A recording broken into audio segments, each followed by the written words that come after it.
Emily, talking to you when will you remember in 1 year? Yeah. Will you remember me in 2 years? Yeah. 3 years? Yeah. 4 years?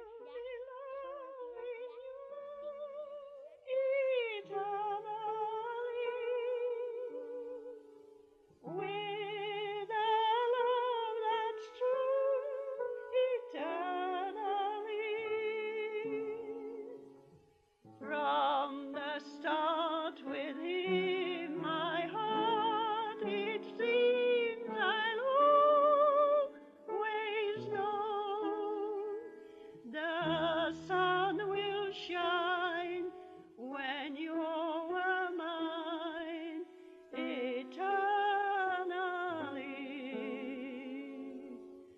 I'll be loving you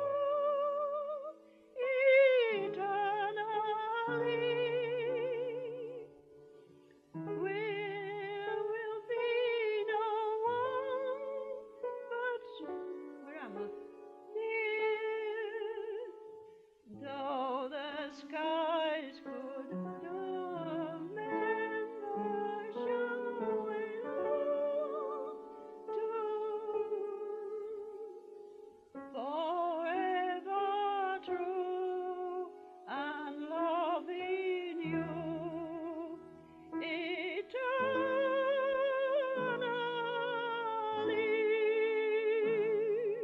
Come on then, let's have it.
Yes, how this came about was I found it in my grandmother's old house where my aunt was living then, and it was on a glass picture, but that's my grandmother and my grandfather would have been in about 1873, something like that.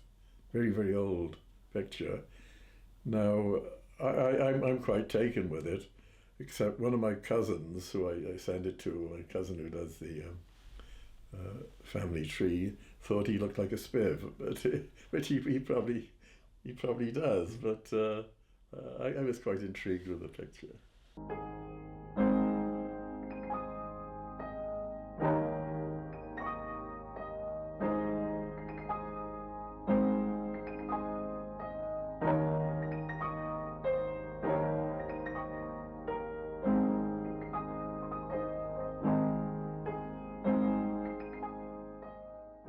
This is him before the war with his girlfriend, who was a Hungarian model, and as I found, all I knew about him for many years was that he had half a foot because he'd been called up for the army at the end of the war, and he put his foot under a train, although it was supposed to be an accident. You know, the poor guy, he'd already done, you know, active service as a sailor and been discharged medically, and so, you know, he really shouldn't have been called up. I think he's been given a bad name when he shouldn't have, but that was That's the story about him with his foot under the road drive. That's true. Shoreham Camp, near Brighton, November 25th, 1915. Dear Mother, I arrived here quite safe and of course was put in the guard room until morning. What a rough night it was. I saw the captain at 9 o'clock and he said I shall have to go before the medical board on Friday at 10 o'clock, which is final for my discharge. I am excused all duties, but of course the worst of all is the confinement which I get during the day. When I'm out of this I shall consider I've won a VC, but I'm pleased I gave myself up rather than the police catching me. If you see them, remember me to them. Would you send me a shilling at once if you have it, as when I go out of camp I can get a glass of milk. If you see Vin and Fred, tell them everything is all right up till now. I hope Dad has turned a better colour than when those Parker PCs came after me. I must close for present. We'll write later or perhaps be home. I remain your affectionate son, Alf. He was quite a gambler. He bet on the dogs a lot. He went to Walthamstow Dogs, and he did well. And on horses as well. And he did actually make money on the only person I've ever known who made money gambling. And who was older than my father was Nell, and then there was my father, and then there was Spen, and then there was Alf, and then there was Charlie. And there were 14 altogether. They didn't all survive, but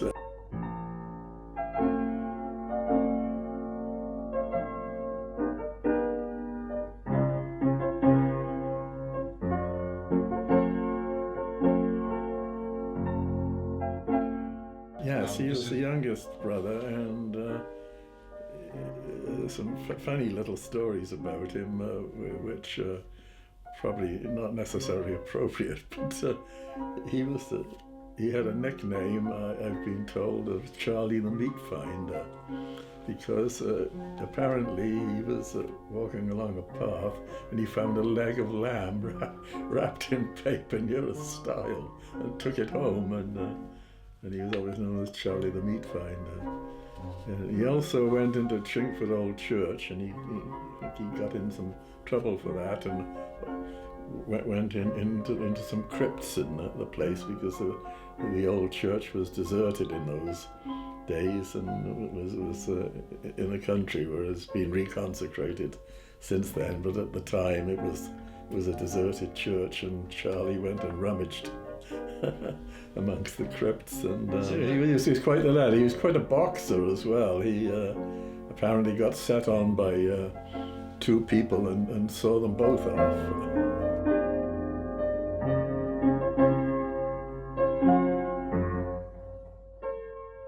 Had been a romance that had fallen through and was not talked about very much in the family, but he had let a girl down rather badly, but he was still writing to her, and he always asked about her in his letters, the letters that, he was never a complainer, Charlie.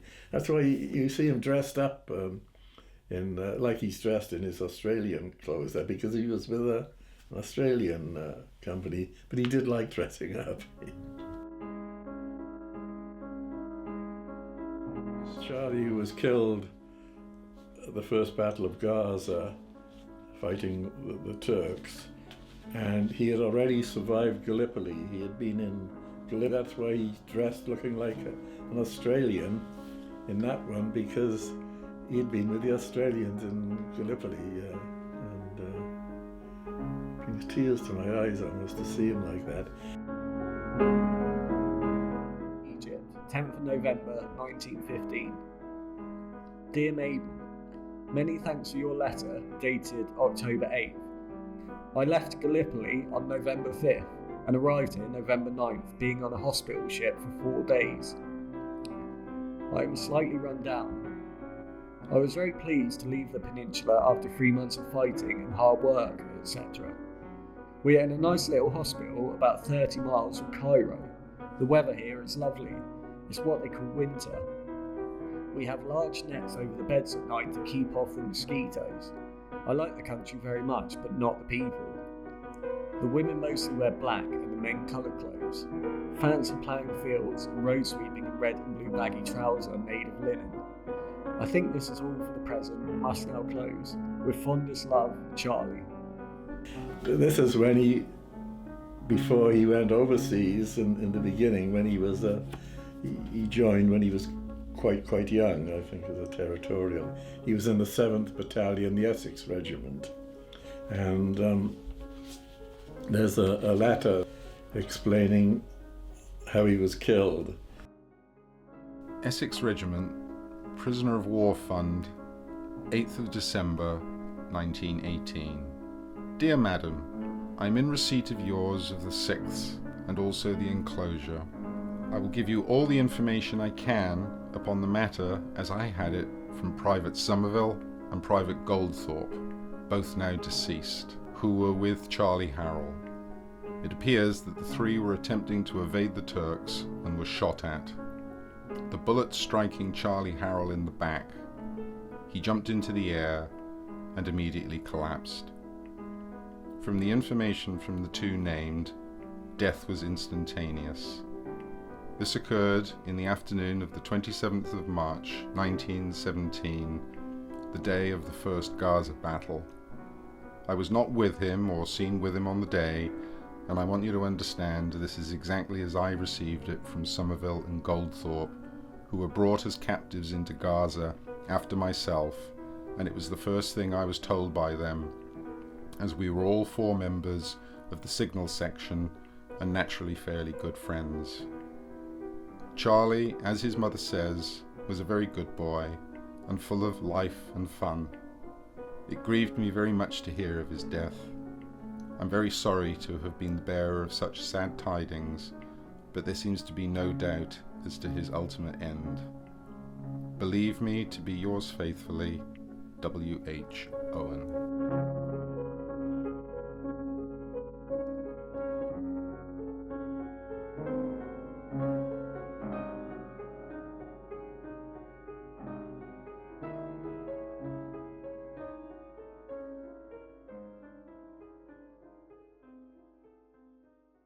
Like the Turks in the First World War didn't give the names of prisoners or anything, or so he was killed in action, but his mother didn't know until after the war, and someone in his regiment who had also been captured but had survived captivity said he knew how he was killed because 2 other people who had been with him, who'd since died in captivity, had said how Charlie, trying to evade capture, got shot and died a quick death, which they always, it was a thing for them to say. So just hope he didn't suffer. But I've been to Jerusalem and looked for what I could find about him, and his name is on the war cemetery in Jerusalem as being, because nearly all of them in there are unknown British soldier. So but also there's a war cemetery in Gaza from that time. So we don't know whether he's in the Gaza one or the Jerusalem one, but his name is on the wall in together with the rest of his regiment, which nearly all got killed.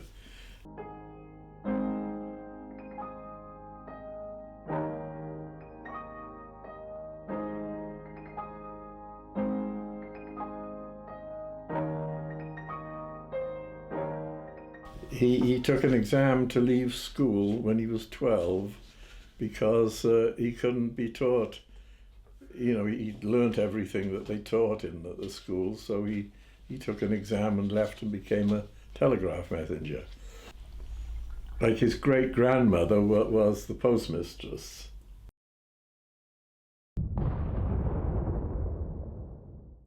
When he came, he went to France with the British Expeditionary Force in 1914, right at the beginning, and they were in the first battle of the war, which was at Mons, and he was thrown from his horse and run over by a gun carriage, and was put in the hospital and sent back to England, where he got put on a train for Cardiff for some reason or other. He was a Londoner, and there met my mother, who was visiting, the first wounded. And as he played the piano, he was a very good pianist from the age of 6, and my mother and his sister said, could they give him anything? And he said he would like some music, because there was a piano in the school turned into a hospital that he was in. So they gave him that, and he married her 6 weeks later. And then when he recovered then from his wounds, he got sent to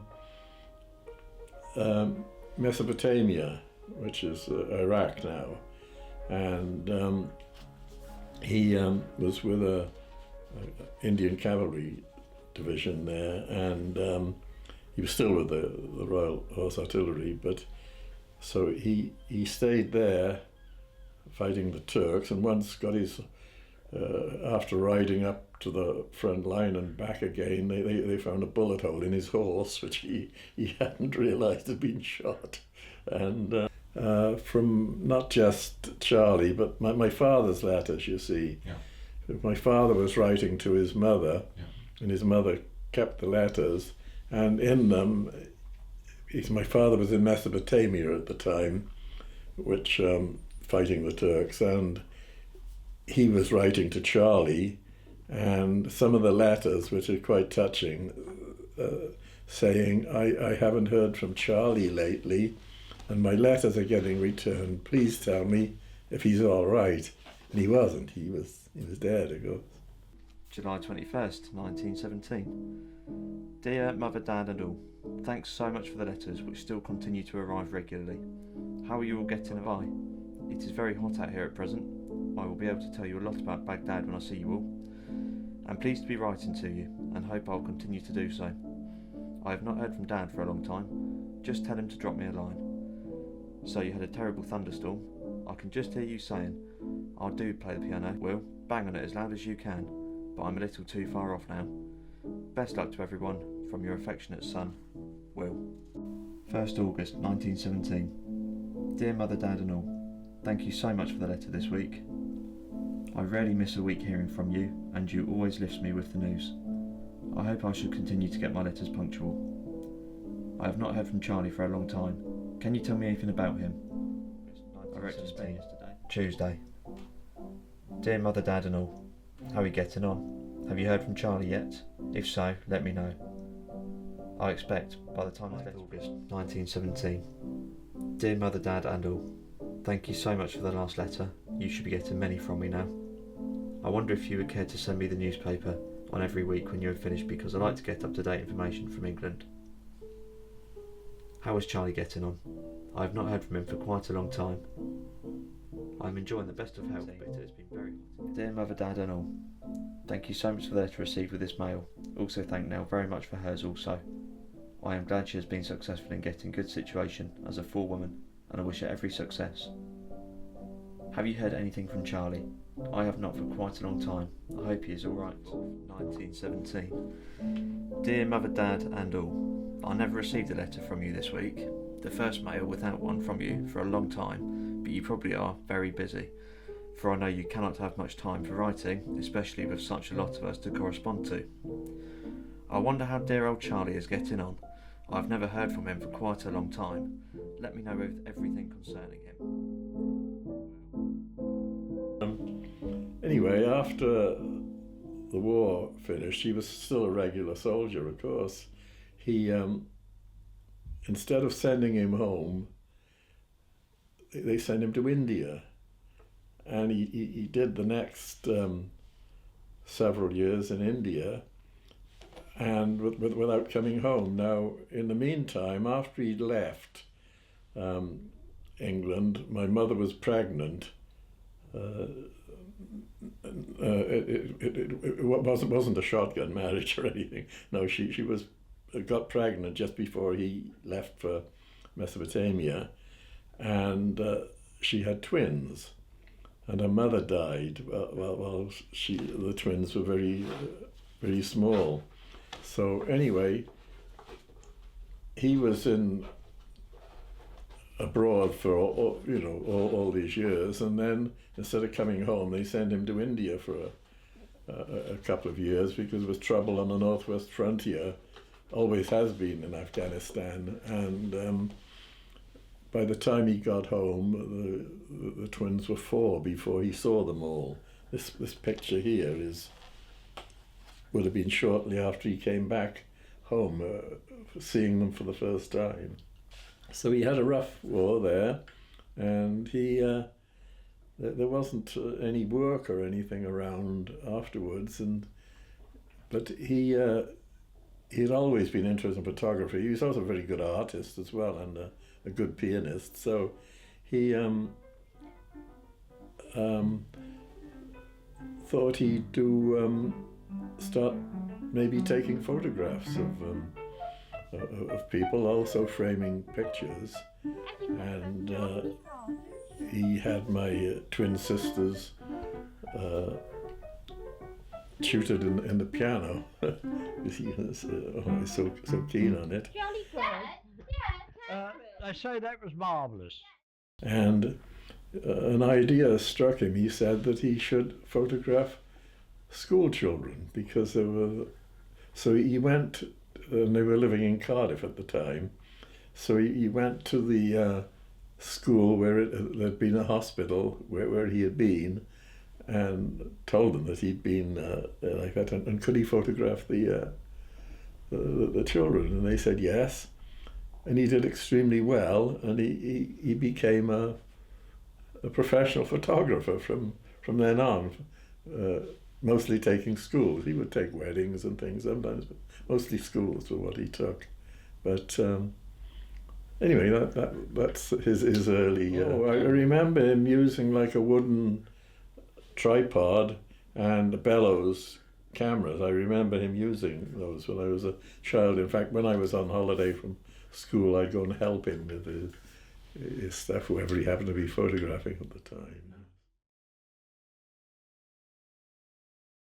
My mother had a very hard time during the war, with my father going away and her having the twins and the mother dying, and my father then being sent to India and not home. So she had a very bad early life, and of course I had a reasonably early death. She died when I was 16. Oh, that's the twins, Sylvia and Anne. Yeah, they were 15 years older than me, so I kind of didn't lead the same life as them. They used. Have you still got it on? Play Russell Spring. I can't, not without the music. Is that on now? I like Russell Spring. There's Russell Spring in Not here. in there. It's by Sindin, and he's a Yes, Norwegian. that's it. And he was a great friend of Grieg. Right. There's a little bit of information coming out. Well, I would say that Sylvia was a bully and that Anne was not. Sylvia always would tell her what to do, and I think with twins it's perhaps not uncommon that there's a dominant one. So I think that Anne got the brunt for things that weren't really her fault, is why. And of course, with they were 9 years different in age from your mother, and they used to fall out and wear each other's clothes, and I think sisters do.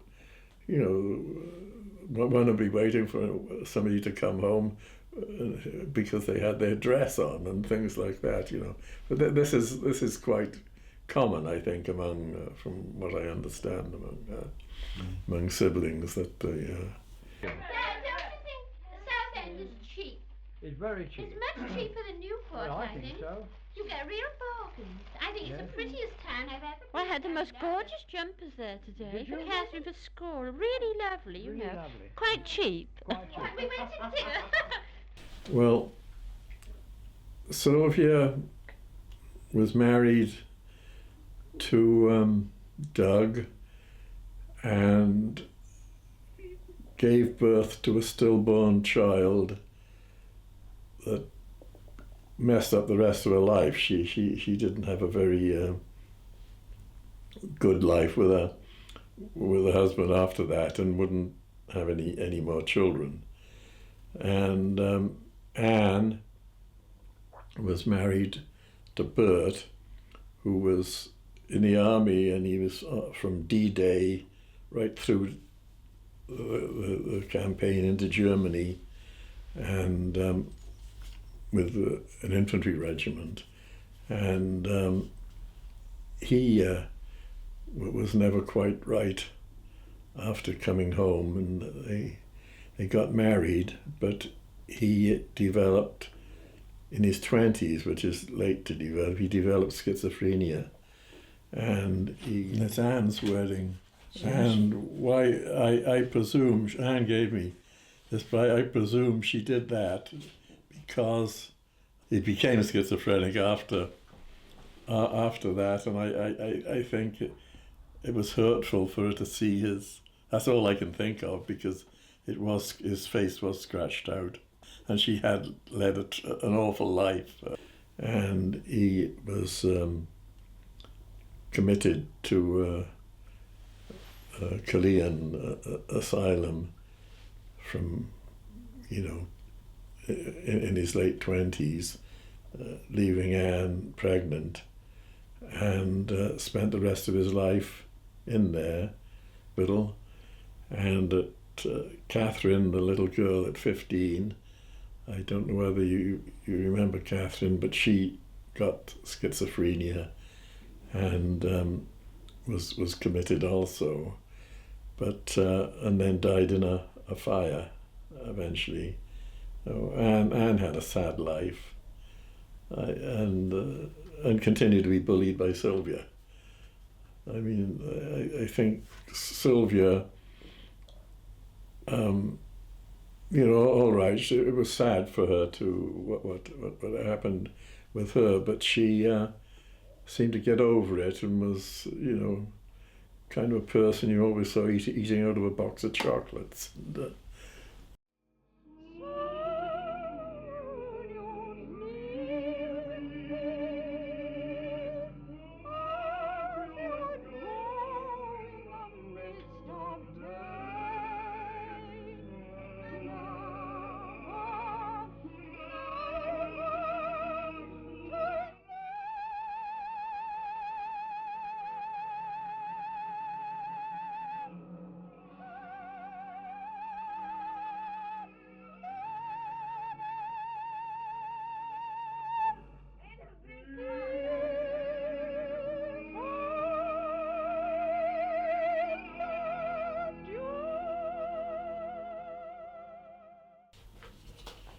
your mother used to have to look after me. She's there with her arm around me when I was a small child, and she didn't always do a good job of looking after me, to tell you the truth.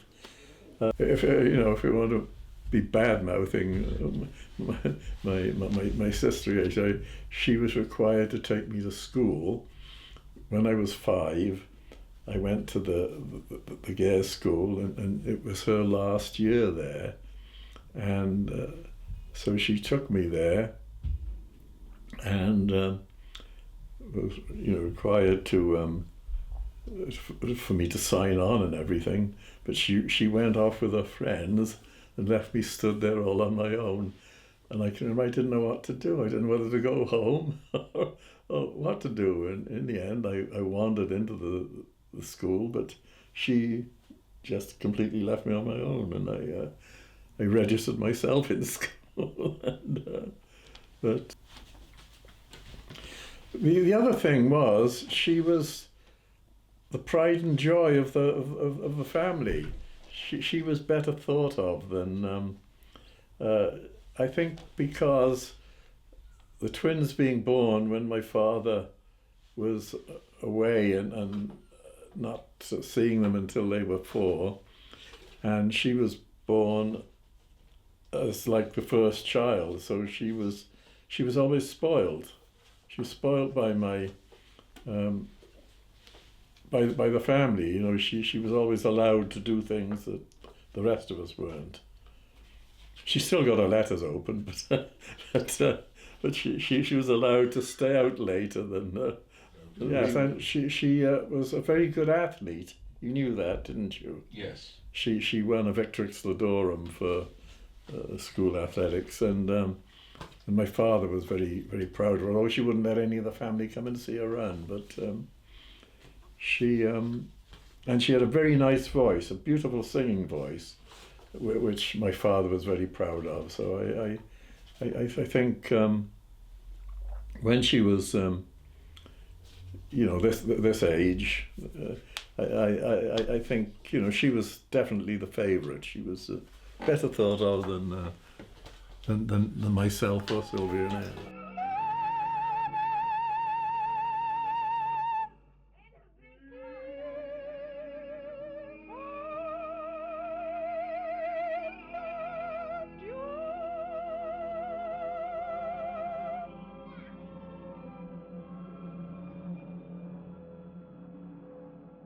Well, John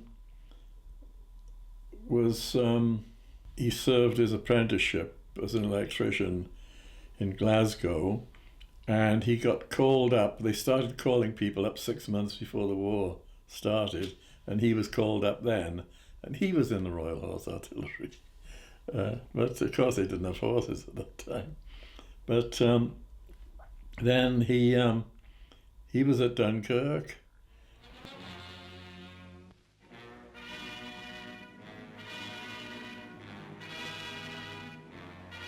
A curtain of darkness hangs over the coast of Britain. The dark shadow of ships flash their signals to the shore. Each ship is filled with the men of the BEF and of the French army in Flanders. They are on their way home from the hell that is Dunkirk.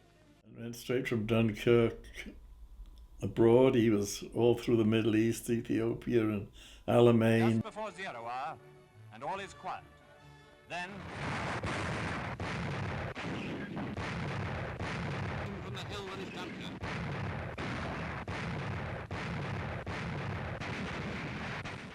all through that night and into the broad light of day, British guns poured tons of shells at Rommel's Invincibles, and tough fighters though they are, they simply couldn't take it.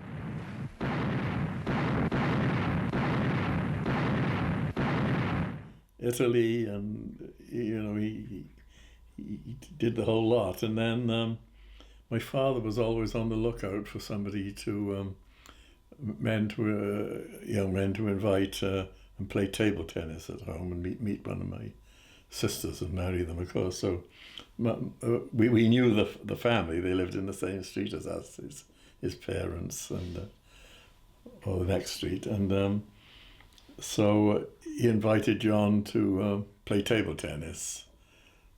It's funny how people. I was quite close with John. We were good friends, and he told me that your mother was a virgin when he married her. I don't know what caused that conversation, but well, he was a great friend of mine. He became a friend of mine, particularly in Canada. We used to do the pictures together and stuff, and fish together. But he thought he was a very nice man. But your mother had bad things to say about him, and after they were married, that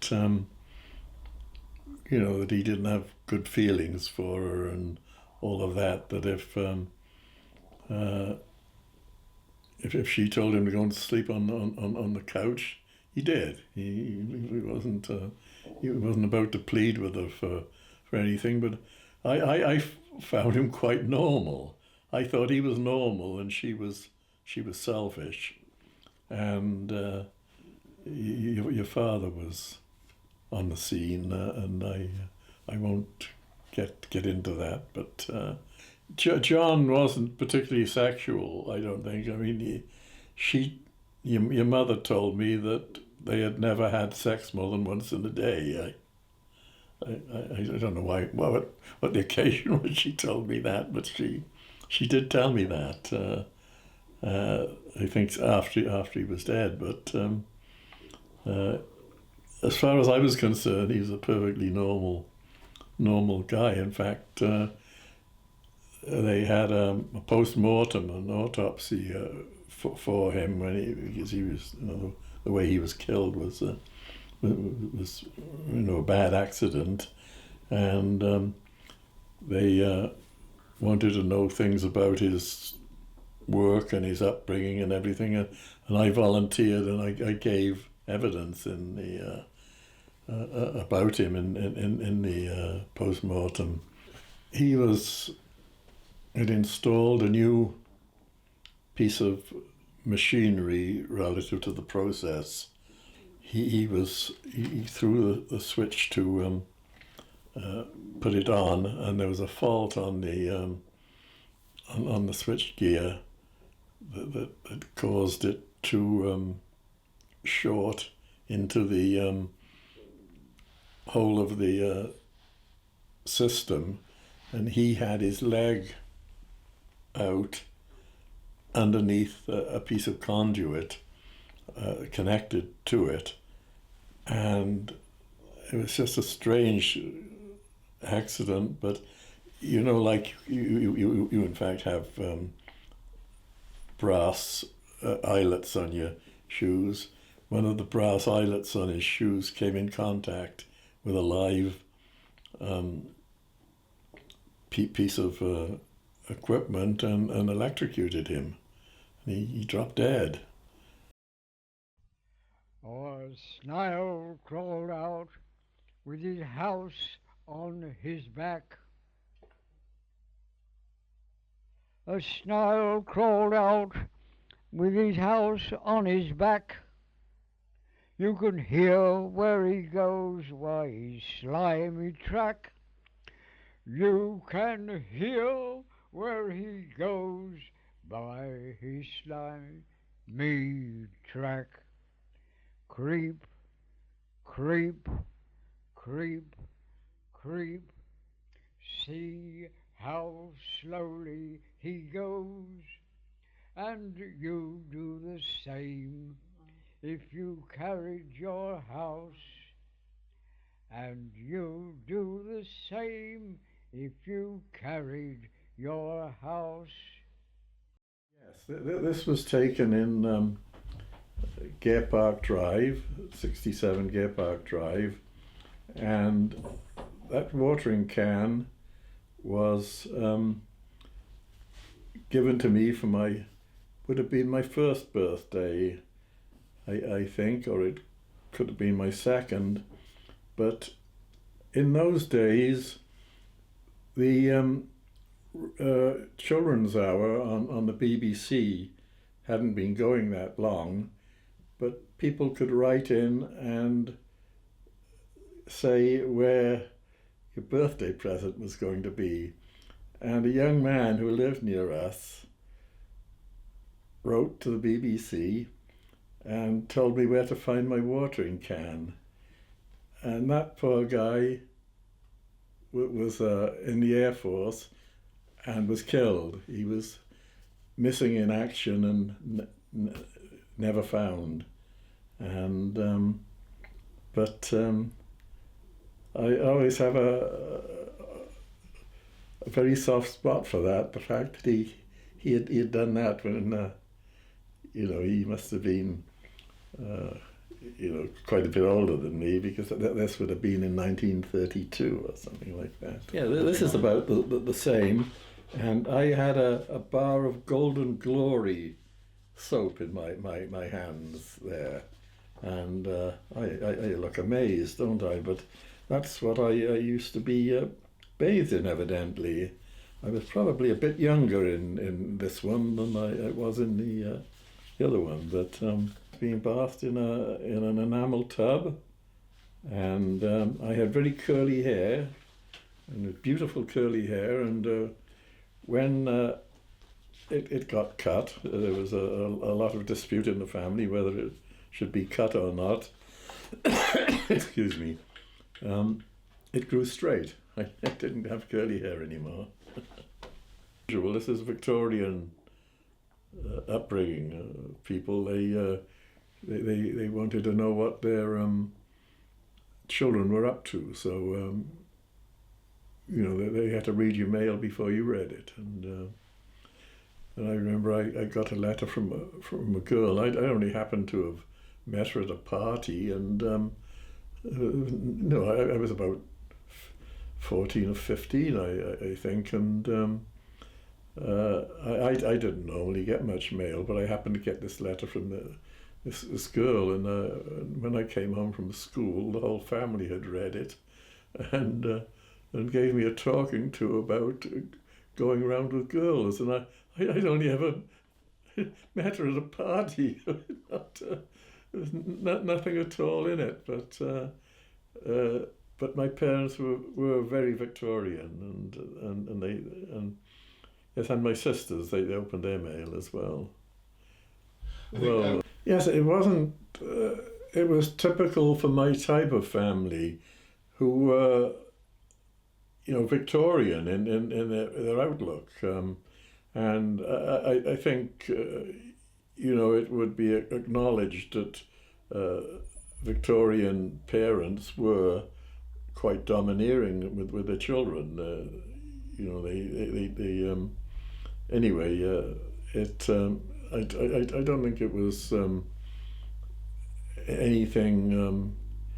It wasn't nice. I mean, it wasn't something that I realise now what should have been. But I don't think it was done out of malice. It was done because that was the way they were, the way they did things, and they had to know what you were doing and what you were doing it with, and you get accused of going over the golf links with the girls and things like that. I mean, you weren't supposed to do things like that, and but that's the way they were, and but that would sound ridiculous now, wouldn't it? You wouldn't tell a child that they shouldn't go over the golf links with the girls when they were about 14 or something, because they were up to no good. I've never discussed it with anybody else except you, I think, and so I don't know. Except I think Victorian habits were inclined that way. Is all from what I read. I don't know of any other family that did that, unless I felt quite put upon. I didn't feel good about it. To walk in the house, coming from school, and to have the whole family, my sisters, as well as my parents, to start telling me about a letter I'd had from a girl, and I should be careful about going out with girls, and I thought, well, they don't know who she is. They don't know that I just happened to be at a birthday party, and she wrote to me. I hadn't done anything wrong, you see. That I wouldn't have known how to do anything wrong. It's well,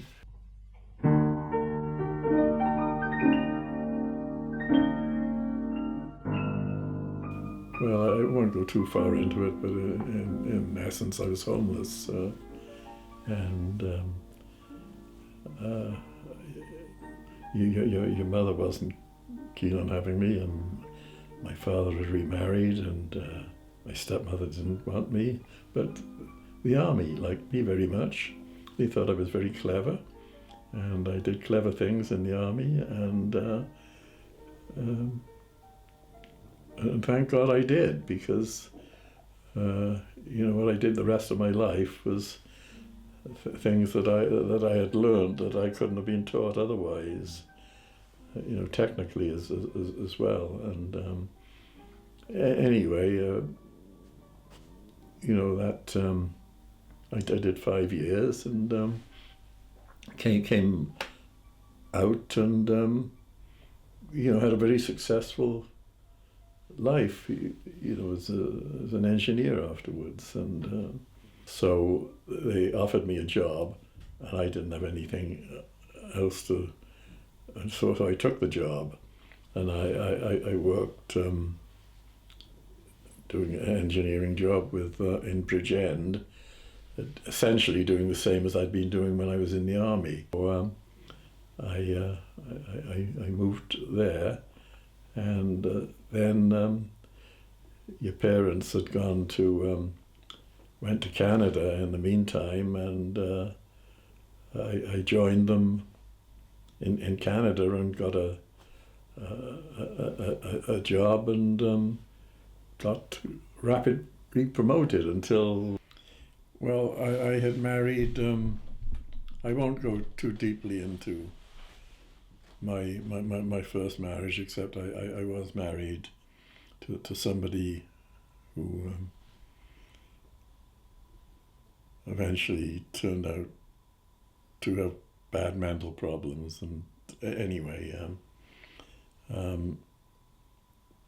I had 5 children, including twins, with her, but and she was manic depressive or bipolar, not very noticeable when I married her, although looking back on it, she was not quite normal, but she became very bad, delusional, and they didn't have the medication that they have now. Anyway, when she was committed in Canada to a mental institution, and they deported people who were mentally ill and committed like that in Canada in those days, except I was considered to be valuable to the economy in Canada, and so they wouldn't deport me. But as she got worse, she got where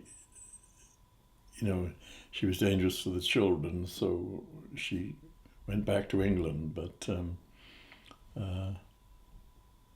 anyway, I worked my life out again after that, and otherwise, God knows what I would have done with her if I hadn't been able to.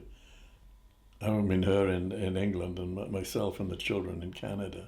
I was able to separate from her and have a proper life of my own. But if I'd stayed here with her, God knows what I could have done. I don't know. So it's just very, very good. It was very fortunate that I went to her. I think if I'd stayed in this country, there'd have been no way out. It would have been a disaster. And a lot of offers from the States, and I went to the States, and I did extremely well. I've had papers published. I've lectured at universities.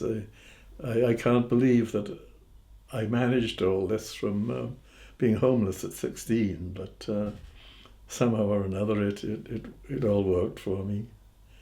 And I had a lovely wife, and it's anyway, I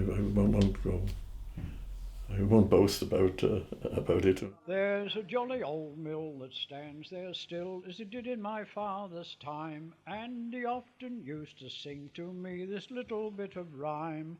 Remember, my boy, don't turn up your nose at poor old people in plain clothes, but rest upon your mind repose, or it's like the bubble that comes and goes. For I laugh and I sing, and I drive away care. I've enough for my wants and a little to spare. Should a poor old friend pass my way, I'd make him as welcome as the flowers in May.